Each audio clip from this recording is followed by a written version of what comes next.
everybody, welcome to your weekend edition. My name is Merlin Rothfeld. Hope you had a great day out there. I went and changed real quick because you guys are giving me crap for my floral shirts. I like flowers on my shirts. I'm a flower child. My parents are hippies. Anyway, hope you guys all had a fantastic trading day out there, an odd one given basically the inverse of what we saw in yesterday's trading session. The reason I'm wearing the Giants jersey is A, my teams suck this year. I'm a Warriors fan, I'm a Giants fan, I'm a 49ers fan. It's going to be a very tough year, but as you guys may have noticed, my picture that I'm using for this week, we'll use that one right there for today's week ahead, or trading week wrap-up, is from the Braves-Dodgers game. And, of course, one thing that I like almost as much as watching my San Francisco Giants make it to the World Series is watching the Dodgers choke right at the finish line. So while they have a very amazing and talented team, I hope that they choke. Bye-bye, Dodgers. I hope you lose tonight. Anyway, no love lost there. It was ingrained in me from my stepdad. Yeah, it was a horrible game last night. Although that you got to admit, that pitcher Wilson, the young guy for the Braves, what an impressive pitch. You know, for those that don't know baseball, if someone's a right-handed pitcher, usually the ball breaks to the left and it's aggressive and great curveballs. This guy was doing that all night, and then all of a sudden he threw a fastball that broke to the right and completely threw that batter off. But anyway, we'll have a totally different show if we talk about sports. Cheers, everybody. Thank you for the contributions this week. This is not Blanton's. It's Angel's Envy today. Feeling a little demonic with my choice of whiskey on this Friday afternoon, so I hope you guys are doing great. All right. As I tried to tell you guys, I opened it up to listener questions, and I got quite a few to get into. So I'm going to start things off with something that you guys have been asking about for past few days. Of course, last week it was leaked kind of by Bloomberg. I think it was Bloomberg that there was an issue with Robinhood. And, of course, some of you might be freaking out about your Robinhood. Well, Martin says, I have a Robinhood account, and I'm nervous about their platform given recent hack. What would you do? Guys, this opens up a huge discussion. The first thing I will say is I did a webinar, I think it was for OT Academy maybe a year or two ago. And in that webinar, we talked about security and things that you should be doing to help protect your identity. There are some of the most sophisticated phishing scams in your email inbox, and I get them all the time, even at work. I'll be sitting there and it'll show up and have my exact work email, and it'll say from the CEO of the company, and hey, check this report for me. I just know better than to know that Eyal is going to ask me to check a report for him, so I don't open it. I go to IT, and sure enough, it's a scam, right? These guys are trying to get you to click. As soon as you click on that, they'll have access to your email or other parts of your computer system. That's number one, is the hacking potential for them once they get your email and account stuff. Number two, I'll just say this real quick. If you if you are sitting at an internet cafe or sitting at a Starbucks, this was part of the presentation I gave. I showed two different logins, meaning there was one that said google.starbucks.com, and then there was another one that just said Starbucks free Wi-Fi. And most people said that they were going to pick the Starbucks free Wi-Fi. That was a fake network. The google.starbucks.com was the real wireless network. And basically, my IT guy showed it to me. It's pretty amazing. I can sit there with the device. I could literally go to any Starbucks anywhere in the world, set it up through my phone or whatever device I want, and I can create a fake wireless hub for everybody to connect to. And as soon as you connect to that, I have access to your phone, your devices, your emails. It's crazy. So you really got to be careful what you're connecting to. My guess is a lot of what happened with Robinhood was probably a result of that. People just not paying too close attention to their passwords, not paying too close attention to their phishing emails, and maybe just sitting at internet cafes getting their data stolen. So always be very, very careful with that. You should never click on emails. Yeah. It's funny how many emails we get a day, and many of them are from names that you know. Like, for example, Chase sends one out and says, hey, Merlin, you should check your bank account. Someone hacked your bank account. And if you go and click on the email, just the email address of who sent it to you, you'll notice it's like xzpx15-2 at, comnet.com. And you're like, that's not Chase. It should say chase.com. Little things like that. Anyway, to go to this discussion, I have a Robinhood account, and I'm nervous about their platform given the recent hack. What would you do? Here's real simple, and I'm actually going to do something I don't normally do. I'm going to create a donkey of the day. I think that the donkey of the day is appropriate, right? A donkey is just a complete jackass. And while I did a presentation months and months and months ago talking about how Robinhood is not the best for people, it's a decent starting point if you got like under $100 and you really don't have any place to start. But if you sign up for any service anything, internet, phone, you're going to an auto dealer, and any of these companies do not give you a phone number to call for customer support, you're a donkey for signing up with that firm. I don't care what it is. There should always be a way for you to get in touch with them. So that was a big red flag out there for Robinhood. A lot of people complaining because now their accounts are hacked and they got no one to get in touch with. Wow, that's great. So you know what you should do, Martin? You should automatically leave. Right now, Robinhood has 13 million accounts. I personally think that you should keep your eyes on a couple of stocks that might benefit from this. That's 13 million accounts, and my guess doesn't have a lot of money, but they're going to be going somewhere. How about they go to a company like SCHW? Charles Schwab might be a big benefactor of this exodus, and I do believe you're going to see an exodus. I can't imagine anybody wanting to keep money at a firm that A, just got hacked, and B, doesn't have anyone for you to contact should there be an issue. I've talked about selecting trading platforms before, and one of the main things I focus on is customer service and support. You got to have it. If you don't, move to someone who's going to give it to you because there will be problems in your trading journey. So here's Charles Schwab. How about ETFC, right? E-Trade might, this one always changed. I mean, how about AMTD? There you go. Why am I not getting, for some reason, maybe I just got the wrong symbols. It's been a while since I used those bad boys. You could go to any one of those firms. Charles Schwab is the only one I got that gives me a price chart here. Something's disconnected with my data or something because all of a sudden I'm getting no numbers. SCHW. Okay, there you go. Let's try ETFC again. Okay, that would make sense if that one got changed. There you go. So there's Ameritrade. I don't know why that wasn't. Nope, not working. Anyway, yeah, Sean says that TradeStations isn't the best. It's not, and I've actually had major attitude with them. They got bought a couple years back by a Japanese company, and ever since that happened, honestly, the service has gone down. It used to be a couple years back, well, probably about 5 years ago, I could call them up right away, and they just knew me, right? It was nice to, felt like I was, hey, it's Merlin, how you doing? Amazing service, and I rewarded them for it. I would send them a gift, at least the one guy who was generally helping me. So I would think that your Ameritrade, your E-Trades, your Fidelity, your Charles Schwab's are going to be a benefactor. It would not surprise me to see in the next couple of months a few million accounts leave Robinhood as this continues to grow for them. It's a big problem. It's not something that's going to be unique to Robinhood alone. Right? There's going to be a lot of potential hacking going on in a lot of these other firms, but at least you have someone you can call up instantly. Now, the other part of this is you should all know your numbers. It's challenging for me because I have so many accounts, which is another topic of discussion that was asked by a viewer. When you have that many accounts, you really need to know how much money is in each one. So I have a spreadsheet where I map everything out and know where I stand on a periodic basis. I don't do it every day because it's just a lot of work, but I do it periodically where I will write down exactly what those balances are so I have a ballpark, because if money starts missing, who do you trust? I always ask people if you balance your checkbook or how often you balance your checkbook, and it's funny, most people don't do that. Do you really trust your bank to keep track of every single penny perfectly every single time? Money disappears, and I think the movie Office Space was great because all they did is just take a rounding error, a penny, out of people's accounts, and all of a sudden it starts to add up. It could very easily grow from there. You might be missing $5 at a time, or $10, or $100, and if you don't look at your accounts, you don't track it, you'll never know those numbers.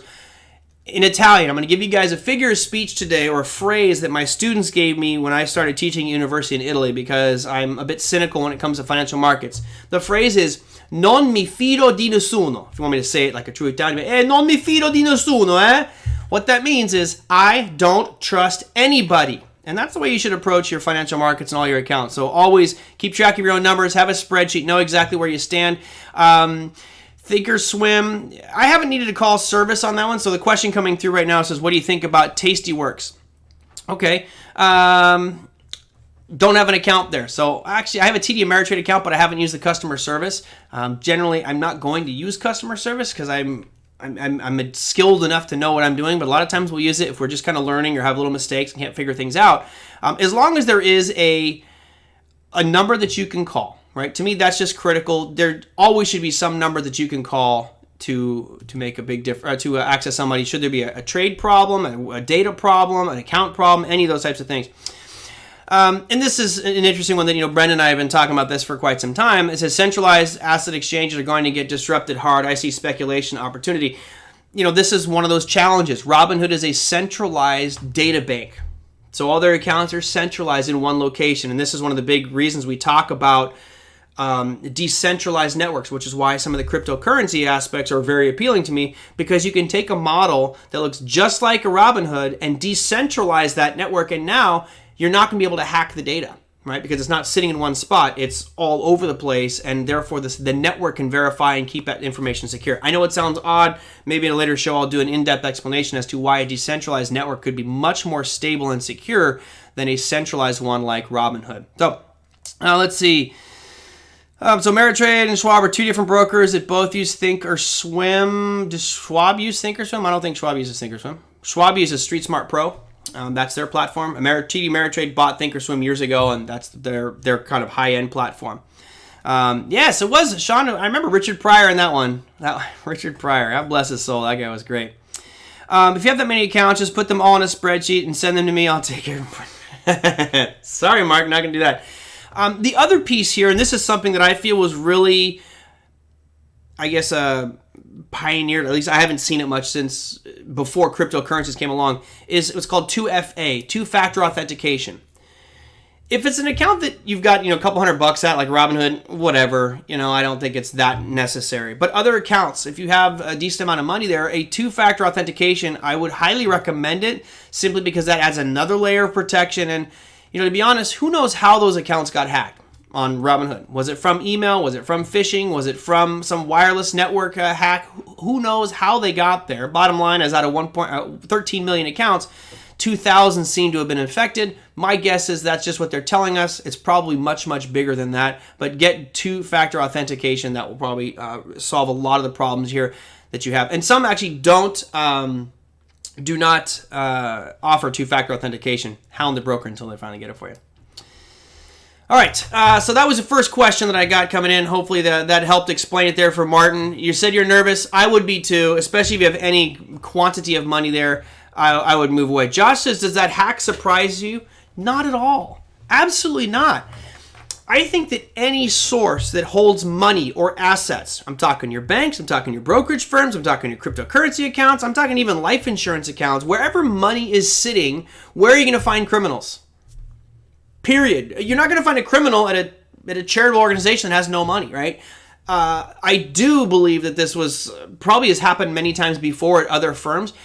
My guess is this has probably happened at Charles Schwab. It's probably happened at Fidelity, and what they'll do is very quickly make those funds magically go back in their account because they probably identified it before the customer, right? And if this gets public like it did with Robinhood, now we have a problem. See, if I'm Charles Schwab and someone comes to me and says, hey, all of a sudden it sold my SPY positions and I'm missing $1,000 out of my account, what happened here? If I'm Charles Schwab, I'm going to go back into the back end and check and see what happened. If I see that my system was hacked, what am I going to tell my customer?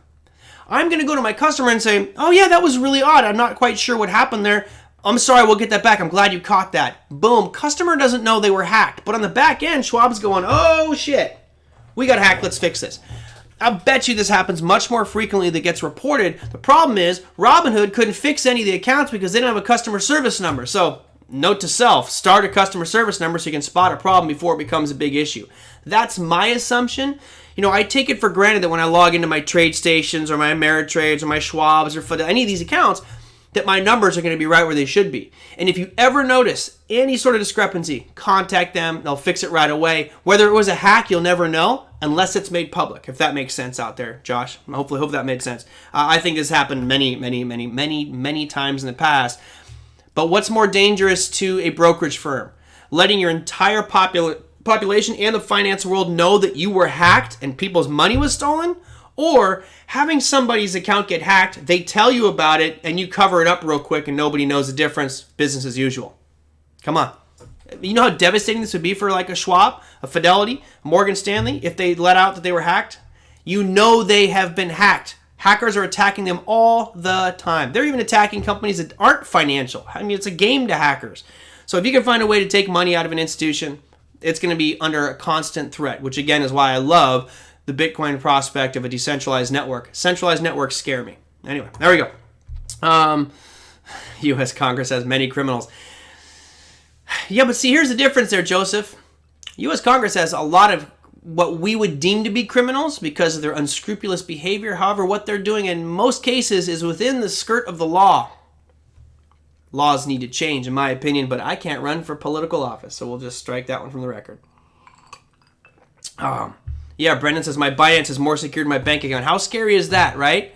You have an international bank, and the Chinese cryptocurrency exchange in Japan is more secure than your local funds here in the U.S. That said, we have some protections on those accounts. Now, who knows whether Robinhood accounts will get their money back. If you're Robinhood, you're paying that money back, no problem, no questions asked. You're taking it out of profits to pay them back because, let's be honest, I don't know what the average Robinhood holder's account is. What's it, $1,000? $2,000?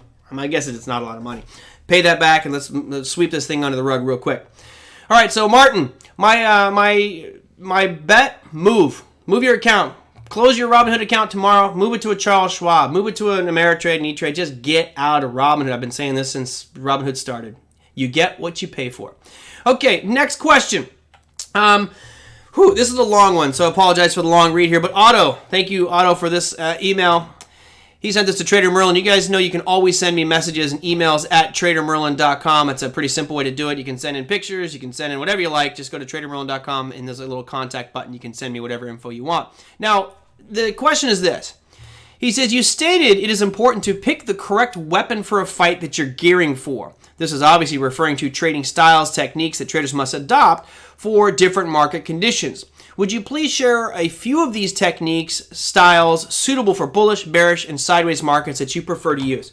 So let me start off on because while most of that is correct, my reference point yesterday wasn't necessarily an up, down, or a sideways market. I believe that you can use the exact same tactics in an up market and a down market. You're just flipping the equation. So if I'm looking to buy the dips in an uptrend, I'm going to look to sell the rallies in a downtrend. That's as simple as that. So I'm not really changing my strategy there. In a sideways market, regardless of time frame, I'm simply establishing a floor and a ceiling where price may oscillate between and trading that range. What I was referring to with using weapons, and I think the example I was using the other day is, I'm using a sniper rifle, so I'm way long distance away from the action. It does me no good to have a knife when I'm shooting from 300 yards away. If I'm 50 feet from somebody, hey, you know what? Shotgun with birdshot might be a great weapon for that one because I can just the spray pad. That's the right weapon. I'm not going to use a sniper rifle from 50 feet. Maybe let's go 20 feet and make it easier. The other one is saying is if you're like literally face to face with somebody, unless you got a handgun, a knife is the weapon.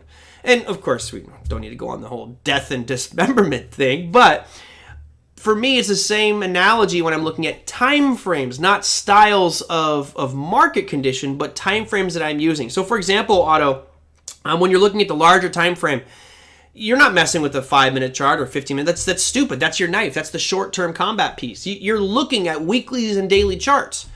You're also probably using different, let's just say, decision support tools. So Brennan was in here the other day talking about he really likes moving averages. And I think when you're looking at the really big picture, weeklies and dailies, moving averages can be very good. Right? They keep you in the trend as long as possible. And of course, every now and again, you're going to get taken out in hindsight by accident. But for the most part, it's going to do its job and keep you in whatever that prevailing trend is. But are you going to be using something like stochastics if you're trading a weekly and daily charts? Probably not, right? Stochastics is going to give you more of a shorter term perspective of things. So when I talk about tactics, that's what I'm talking about. Time frames and indicators that you may be using to analyze that specific market. So let's say we go away from that long term, which is weeklies and daily charts. Now I might be looking at, let's say, an intermediate time frame where I'm using maybe daily as my big picture, and I'm using maybe 4 hours or hourly charts.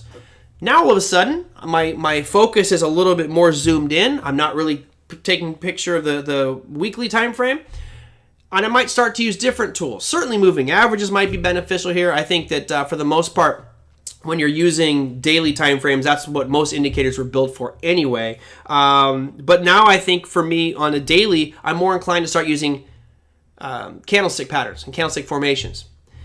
We get to that short-term combat. Now we're talking day traders, right? Does a day trader really care what the weekly time frame has done? Hell no. Now maybe a daily just to give a perspective on where it's come from, right? I might see a pretty big downtrend happening on the hourly chart. Well, if I can match that up with a demand zone on the daily, now I've got a higher probability that something's going to bounce on that 60-minute time frame or smaller. But someone who's real short term, the daily might be almost too big. Maybe they're starting at the 4 hour, the hourly, 15, or even a 5-minute time frame. I don't go smaller than 5 minutes anymore. But now all of a sudden I'm using a much more fragmented picture of those markets, right? I'm using a 5 or 15-minute time frame. That's really whittling it down. And there I'm going to start to use different indicators. I don't really care about moving averages anymore. I may be using things like level 2 screen or order book and seeing where the buyers are lining up within that order book, if that makes sense. So, and again, Sean is absolutely right. It also depends on what you are trading, right? There's certain volatility components, liquidity factors that you need to put into consideration here. So, Otto, that would be my response to that.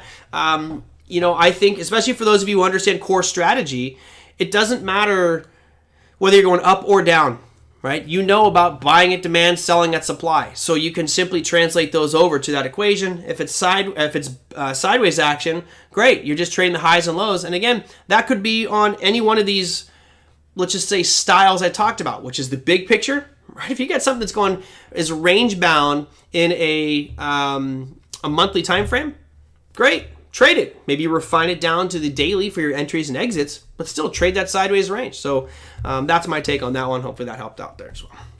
Okay, what else do I got? This is from, I believe, yesterday's show with Tilly Allison. It says, in reference to portfolio protection from tweets. So that was actually Tuesdays with Brandon Wendell. So Jeff says, what about sectors? Absolutely. I think what Brandon was pointing out there is there's nothing that you can do to 100% protect your portfolio against a presidential tweet. It's just something it's part of the trading world now. It's just going to happen. But how do we soften the blow? So, for example, if you're trading Regeneron Pharma, right, and all of a sudden Trump says, oh, we're going to fast track Regeneron Pharma to get COVID approval because that's what got me through it, all of a sudden you could see a huge spike up in that one stock. Of course, other biotechs might do well also, but you could see 100% gain in Regeneron in snap of the fingers. The point we were making yesterday is if you're looking to mitigate that risk, stick with the overall indexes. And those indexes are fairly simple. S&P would be my number one choice because it's diversified. It has 505 holdings. I know, it's supposed to be 500. You could also trade something like the Wilshire 5000, but Wilshire 5000, it doesn't have the liquidity that SPY does. That's why I was going with SPY, because it just has more volume, more liquidity, and for me, that makes it safer. So when you're trading that big basket of securities and he says, okay, well, Regeneron gets fast-tracked and it spikes through the roof, and of course, Sean's laughing at Regeneron. Hey, you never know, man. That thing's been doing phenomenally well. I'm just using you as an example. The S&P 500 is not going to jump 100%, right? It just won't happen. It might move up a little bit, but Regeneron's not going to have that big of an impact on that specific, on the overall ETF of SPY. If we take it a step down to what Jeff is asking about, which is what about sectors? Absolutely. You're still looking for diversification, but now you've added more risk to the equation, because while you're still diversified, let's say you bought the biotech ETF. If you bought that biotech ETF and Regeneron gets fast-tracked approval for COVID, then it's going to go through the roof. Now, does that mean that every other one in that portfolio is going to be skyrocketing? Probably not. Now, of course, I'm using the upside, which is what most people want. But what happens if all of a sudden the FDA comes through and says, hey, what Regeneron is doing is extremely dangerous, super side effects, and it could cause cancer? What's going to happen to Regeneron? It's going to drop 80%. The ETF that represents biotechs is certainly going to take a hit, but it won't drop that full 80. The SPY, let's say the biotech ETF that had Regeneron in it drops 3%. Well, the S&P 500 drops 1%. Big deal. So to me, to reduce this risk as much as possible, it's about spreading around that risk. SPY is the way to go. Then you go sector ETFs, but you're still exposed to that sector. Then you go down to individual securities.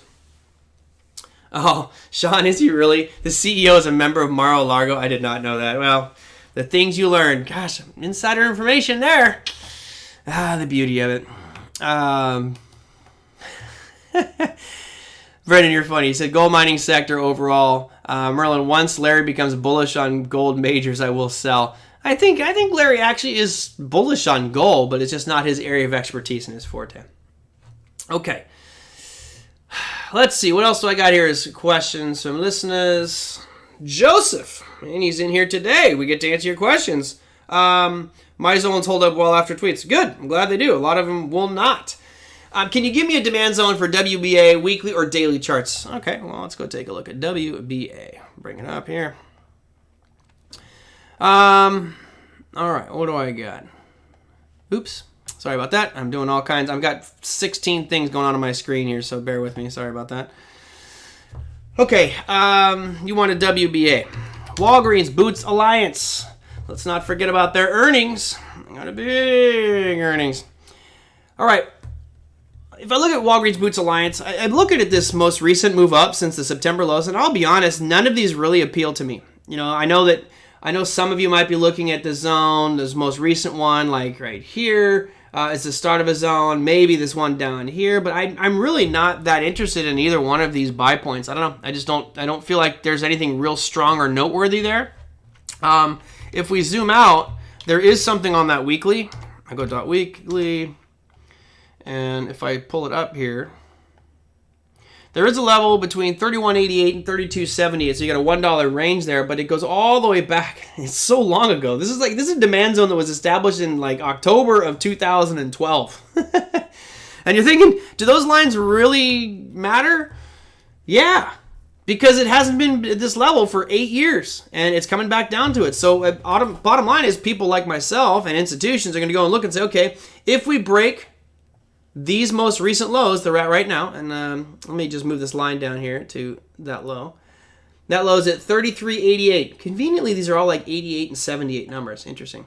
That low that we saw establish, bear with me, on the 11th of September was 33.88. So if I zoom out here, that level to me looks significant because we're coming right back into. We're going to break that one and potentially hit these lower levels. Now, there is one that's even lower than that, but right now, 31.88 to 32.78 would be the point I'm looking at. And you're saying breakout at 39? Well, let's check the 39. Let's go .D. Zoom in here. That's a little trickier. You know, initially I would have been excited about this level here where you can see at 37.21 where he popped above it and just came right back down. A little bull trap there, but it looked like it was starting to gain some strength. What I do like about WBA is even though it seems to be failing on these breakouts, like it is happening right now, it hasn't been able to make a new low. So to me, that is very, very important for this if you are looking bullish at it. You know, are you going to put your lines across these tops here? Oops, these tops right here, 38, 33. I don't know. I think break above 38, I think you got a good buying opportunity. And then I believe you're probably looking at this area right in here as probably your next major area where it's going to have challenges right around 39, 36, somewhere in that area. So it's starting to look more positive for Walgreens Boots. But yeah, it's still not out of the woods yet. It really hasn't shown a lot of strength with these upward momentum moves, right? To me, I'm not overly confident, and I would probably move on to something else or focus on something else. So there we go. All right, what else do I got? If you guys have questions, feel free to send those on in. I'm going to run through here and see if I can see some of these, some of the questions that have come through here. Brendan says, "Yeah, wow, I am so surprised to see the warp speed freak vaccines having issues." I don't know, man. This scares me. I think it should scare you guys as well. There's such a huge push on everybody's part to get these vaccines through, and I'm reading reports that some of the side effects are just atrocious, and it was already bad enough. I know you guys have probably seen the ads where it's like, oh, here's one for, you know, my irritable bowel syndrome, and I'm going to take these 2 pills, and that little voice comes on at the end. It's like, side effects may include bleeding from your eyeballs, brain hemorrhaging, sudden death. You know, you're like, what? Hold on. I'm trying to fit my irritable bowel, but I can bleed from my eyeballs and die? I'll take an irritable bowel syndrome. I don't need all this stuff. So I don't know. I think the side effects right now for this COVID thing, they're going to push through so many bad things to get to market. It just scares me, so I would stay away from it. And Joseph says this too. I've gotten flu after getting the flu shot. I know a lot of people who've gotten the flu because you're just injecting someone with the flu virus. But it's, you know, anyway. Sean says erectile dysfunction side effect. I'm not taking that pill. I don't care what it is. All right, what else I got? Brendan says, humor me. Please look at APHA. Oh, boy. Oh, boy. Fine, let's go. I think didn't they come out with earnings? I think they came out with earnings 2 days ago. That's why they're just dying like this, right? If I'm not mistaken, I didn't look, but I will real quickly just check and see. I do believe the APHA came out with earnings. I don't remember exactly what it was, but I'm gonna look right now for you guys just to be sure. Let's see. Yeah, they came out. Doesn't give me the last date that they came out with earnings. October 15th. They were supposed to have a 3-cent loss. They came out at a 1-cent loss. They actually did way better than expected, and then they cratered. Funny. So you did so much better, and then it just all of a sudden falls apart. My thoughts on this one, Brendan, is probably at 4.25. I'm a buyer. Right? It looked really good here since those March lows, and you just came ripping right back into this area of the explosive move. So somewhere around 440, 420. Conveniently, you could buy a cannabis stock at 420. I think that's pretty much the right price to buy it at, right? But thanks, folks. I'm here all day. That would probably be my buy point on this one. And this ties back to a lot of the other MJ stocks that people have been asking about. I know that there's a few of you who are really into the MJ ETF, which is, it started looking great, and then it just faltered. We were talking about this one back in February and March. I believe, I can't remember. I've been doing the show so long. I don't know if I'm going to go all in, Sean, but I like 425. Certainly 325 would be, or 345 would be better, but I do like that 4.25 mark. It just looked like a good launching point. So, with MJ, obviously I am bullish on the entire sector, but I think it's just like the .com. What you're going to see is a lot of consolidation. You're going to see a lot of companies get bought up and merged. And that will certainly have an impact on the MJ ETF. Right now, I think people are still rather concerned out there about where these markets are headed and how strong they're going to look going forward. So I'm still bullish on it. I don't hold any MJ right now. I do have, it's funny, I always forget what the damn name of this company is. Kush Brands, KSHB. I do have, I think, 10,000 shares of this bad boy. But it's just been languishing. I'll probably hold this one for a while. I think that companies like this are the acquired or acquiring targets. So, all right. So what else we got? Any other things you guys want me to check out? One of the things I do want to get into is just prepping you for next week. As you guys will see on the Monday Market Must Knows that OTA puts out, there is a lot of housing announcements next week. And as you look at the housing data, I thought this was kind of an interesting math experiment. And any guesses for everybody out there that's watching this right now, and we've got a small group today, it's all right. What would you say, what percentage do housing related companies contribute to the overall GDP of America? So what percentage of GDP is reflected in housing numbers? Any guesses there, guys? And while I let you guys type in, because I want to see what you guys think, what percentage, because it's a surprising number. Richard says, Merlin, last night's click session, how do you honestly rate it compared to other platforms that are available? With regards to technology and functionality, it's miles in front of other companies. Now, here's the challenge with Click is we all get used to certain features and functionality in the platform we have. So when the platform that you're going to doesn't have it, you're like, oh, this sucks. I'm guilty of that. Right? Like, I love sound effects and I love hotkeys. Those are two of the main things. They're not available in Click yet. Will they be? Probably. So what I like about this over any other platform, hands down above any platform I've ever worked with, is we have a direct pipeline very quickly to the developers and programmers. Now the problem is, as Todd said at the end of the presentation yesterday, there are so many requests, they have to prioritize everything. But at least we have a voice and feedback into the development and process of Click. The integration of the mastermind grid, that's got to be one of the coolest features I have ever seen in a trading platform. And you can select which grid levels you want. So if you know which time frame you're on, we talked about which strategies, right? I talked about the sniper rifle, the shotgun, and the knife. You can now pick which zones you want out of that mastermind grid, and it automatically pops onto your chart. To me, that is phenomenal. Not only does the educational process get better, but it really allows you to quickly make trades based off these levels. All right, so let's see. What were the results here? I asked you guys what percentage of GDP is made up of housing. Sean says 20. I got Joseph says 30. James 10. We got 8, 5, 1%. Harrison, no, man. It's way more than that. Brendan says 30%. It usually is between 15 and 18% is the percentage. Now, here's an interesting thing. I don't have the charts up here. Maybe I can...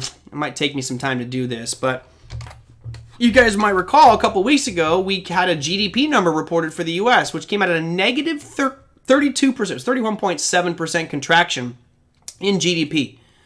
That's absolutely massive.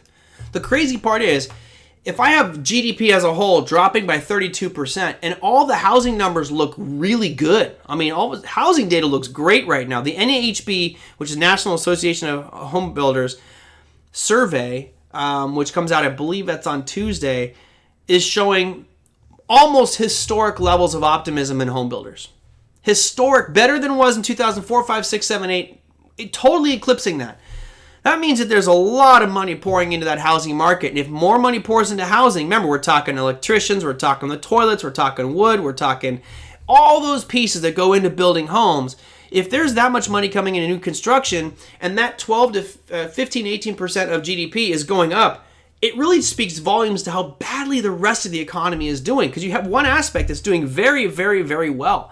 Crazy to me to think that. But anyway, next week we have a bunch of economic data coming out with regards to housing. You have building permits, you have housing starts, you have existing home sales, you have NAHB housing market index. So all of that could be a pretty big mover for next week, which I think we should pay attention to.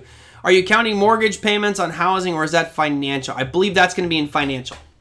I believe. I'm not 100% sure. Bullish IKEA. Furniture stores. Yeah, it's not just that. I mean, when you look at what goes into a home, we automatically think of the raw materials, the nails, the lumber, concrete, electrical wiring. But then all of a sudden, once you get the frame up, now you're dealing with sheetrock and paint and all the different doorknobs, not Kingston, Quickset locks, all these different lock companies can do, and all the lighting fixtures and all the appliances that go into. So, this is really big ticket stuff, tile, everything that could go into it. And then from there, you still have the building permits. So you have city offices going to be getting money from this, all those different fees associated with it.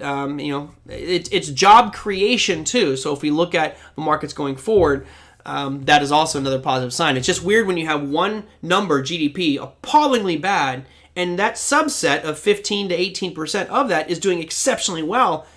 What would it look like if we stripped out all the housing components? I mean, is GDP going to be like a negative 40%? 45? I mean, that's atrocious numbers we're talking there. Now, the good news for today is, I think you guys did see it. I'll bring them up here. I think I actually have the chart here for you. Let me see real quick. I actually thought we'd see a little bit worse number with regards to retail sales. And you notice it was actually really good. Retail sales numbers were expected to be 0.7%. So that's not, historically, that would be decent, right? I'm talking historically. For us right now, that's not that great. But they came out at 1.9%. So this is really good for us because, as you guys know, the Prime Day numbers, which was October 13th and 14th, are probably going to have a significant impact on retail sales. We saw what Amazon did over the last couple of days. Phenomenal numbers there. Then you're going to have the Thanksgiving rush. You're going to have the holiday rush. So right now, this is setting up to be a pretty good end-of-year run just with that retail sales numbers. We'll have to see what some of the unemployment numbers do. Let's see what else we had today. You had capacity utilization, industrial production declined fairly sharply, but that was completely overshadowed by this retail sales number. Now, earnings front, guys, this was an interesting one. There were some pretty big beats out there, and of course, Ally Financial is an all-online bank. They had a just stellar earnings announcement. They were expected to make 72 cents, came out at $1.25, so all of a sudden, a lot of positive move. That was a 73% beat on it. Most of the companies beat. Right, you see Citizens Financial missed, and so did JBHT. No shock there with transportation kind of in the doldrums, but everything else looking fairly good. Now, let me go into what's happening for Monday's session. There's a lot of public speaking going on from members of the MPC, for FOMC. You also have ECB people speaking. With regards to just flat-out announcements, there's not a lot happening on Monday. You have Canada with wholesale sales. We do have Powell speaking, but that's going to be well before the market opens, an hour and a half before the market opens. He'll be speaking, but you can see a lot of central bankers speaking around the world. So that could, in theory, make some impact on different markets, but be careful there. Now, next week, I think, is great because you have, not on Monday, but Tuesday, Wednesday, Thursday, you've got three of the biggest companies in the entire market with regards to attention and focus reporting earnings. Monday starts off a little bit slow. You have International Business Machines, IBM, Halliburton, CDNS, which is Cadence Design, Steel Dynamics, and PPG Industries. The one I'm curious to see what happen here is going to be on Logitech. right? Ever since we went into this quarantine, everybody and their mother is trying to get Logitech cameras, right? Webcams. You can't, I mean, they're really hard to get right now. They're getting better now, but I'm sure that their numbers and earnings are going to be really good because so many people need to buy Logitech keyboards and mouse and different devices to work from home, especially these webcams that everybody is fighting over to get. So I think that's going to be a pretty good number for Logitech. We'll have to wait and see. What was Amazon? Sean says I bought a bunch of stuff on Amazon Prime Day. You know what? It's funny because I looked, and for those that know me, I'm frugal to a fault almost. Like I wanted to buy a bunch of stuff and I went, do I really need this? Do I really need it? And I went, no, I'm gonna rather save my money for the apocalypse when it comes. I'll have some gold bars saved up. Joseph says, what is your opinion of house flippers? I don't have the highest opinion of them. I mean, I love the entrepreneurial aspect to it. Here's somebody who's come in, found a decent deal, ran the numbers, done the homework, looked at it and said, hey, if I put in X amount of dollars, I can fix this, this, and this. That should give this house a value of X, Y, and Z. And if that happens, I'll make a profit of this over a certain period of time. I'm okay with that. I think what it does is it drives up the housing market, drives up prices. But you know what? It's a middleman. It's an intermediary that just basically found a little niche. And I actually like that. You know, that part I like. Good for them. It's not for me. It's just too much work. But there you go. Let's see what else I have. Flipping is stupid compared to zero. Well, it can be stupid. I mean, look, one of the things that I learned from Diana Hill with OTA Real Estate when they had all the OTA, the 4 different classes out there, it was really cool what she disclosed through the deal board. Let me tell you about that in a sec. Basically, the deal board allowed you to go through and see anybody who was you could see who was in financial distress. So, you know, one of the way that these flippers work is they will go to someone who's in financial distress, and while it's obviously challenging to knock on someone's door and be like, hey, I know you're having some financial problems, but I will help you get out of this property, and you'll make a little bit of money on it, but not what you should. Yeah, I couldn't personally do that type of thing, but I know there's some people that have no problem doing that. A lot of these flippers, that's what they're doing, right? They're not going and buying something that's in MLS. If it's going to the multiple listing service, you're generally not going to find a bad fixer-upper, right? Someone has already found it, bought it, probably gone up to that person's door and said, hey, I'll make you an offer on your house. You can get you out right now for this price, knowing that number and what they could make on it in the retail market. So, you know, they're just opportunists. It's a skill set that is not one that I want or have, but, yeah. You know, Sean, I haven't really looked at the firearm stocks, but they've got to be exploding right now. I mean, I do own a couple of weapons, but I'm not a handgun guy. I'm more of a double-barrel shotgun hunting rifle kind of guy. But, you know, as crazy as things are going right now, I might have to go out and check out one. Flipping houses equals speculative. You pay the capital gains. Yes, but remember, Brendan, it's like any business opportunity. You know your costs and your expenses. So that the cost to them, your capital gains, it's a write-off, and that's okay with them if they know the numbers work, and that's fine. Good. Oh, you guys are fun. Medic. All right, any last-minute questions here, guys? I'm going to wrap it up. So I'm going to go to the park, take my dog for a walk, and then basically the store down the street had porterhouse steaks for a great deal. By the way, does anybody know the difference between a T-bone and a porterhouse? Here's your useless trivia for today. Because it's funny because the ad at the grocery store said $5.99 a pound for T-bone or for porterhouse. Anybody know the difference? I may have told you this one because I found it exceptionally interesting, and I'm the purveyor of useless knowledge. I love that one. Do you think you guys know what the difference is? In TradeStation, do you use the pre-programmed hotkeys or do you make your own macros? I make my own, Terry. I make my own. And it's funny because when I first started out trading, that's all I used was hotkeys. CyberTrader, which was the platform that we used back in the late 90s, which is now bought by Charles Schwab and completely gutted and just destroyed, in my opinion. They ruined that platform. But hotkeys was essential for me. It's just so much faster. Hit a button and automatically, buy whatever amount of shares you want. All right, let's see. The answer to the question, or the question itself was, what's the difference between a T-bone and a porterhouse? Joseph says the bone. No, it's not the bone. They both look exactly the same. It's from the exact same cut of meat. Tom Barr says free filet, the free mignon. Yes and no. So a porterhouse and a T-bone both have a New York steak on one side and a filet mignon on the other.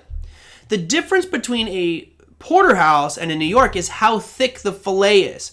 So if my memory serves me correct, if it's an inch and a half thickness at the widest part of the filet, then or less, it's a New York. If it's over an inch and a half, it's a porterhouse.